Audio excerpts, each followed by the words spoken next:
आस्था एवं परंपरा के अनूठे संगम के साथ फरसगांव का वार्षिक मेला आज प्रारंभ हुआ। इस मेले में नगर के साथ आसपास के गांवों से आए ग्रामीणों एवं उनके देवी देवताओं का भारी हुजूम में आस्था और संस्कृति के विभिन्न रंगों को देखने को मिले।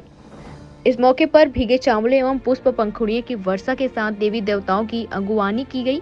मेला में स्थानीय के साथ देवी देवताओं का पारंपरिक रीति रिवाजों के साथ हुआ महासंगम एवं पूरे विधि विधान के साथ देव परिक्रमा संपन्न हुई। आसपास क्षेत्र से पहुंचे देवी देवताओं का फूलों से स्वागत किया गया।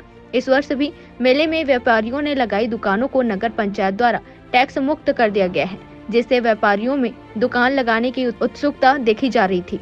फरसगांव से राजकुमार भारद्वाज की रिपोर्ट।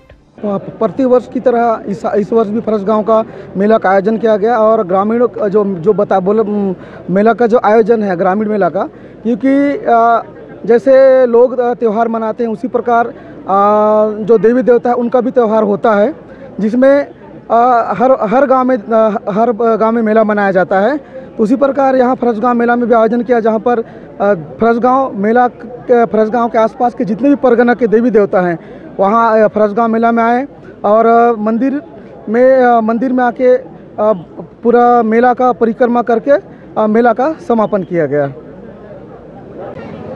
3 दिवसीय फरसगांव मेला जो आज यहाँ पे आयोजित किया जा रहा है, सुरक्षा व्यवस्था को लेकर के अतिरिक्त बल तैनात किए गए हैं। पेट्रोलिंग पार्टी अलग से लगाई गई है, साथ ही स्टैटिक पॉइंट पुलिस सहायता केंद्र मेले के अंदर लगाए गए हैं और ट्रैफिक व्यवस्था को देखते हुए एक पेट्रोलिंग विशेष करके सभी जो भी तिराहे हैं और भीड़ वाली जगह है और कुछ जो स्थान है वहाँ पर जगह को डाइवर्ट भी किया गया है। हाँ, उसको सुरक्षा व्यवस्था की तरह से ऐसा समझ सकते हैं कि पुलिस को एहतियातन कुछ भी प्रकार के जो असंदिग्ध गतिविधियाँ रहती हैं उसको ट्रैक करने के लिए उसका प्रयोग किया जाएगा।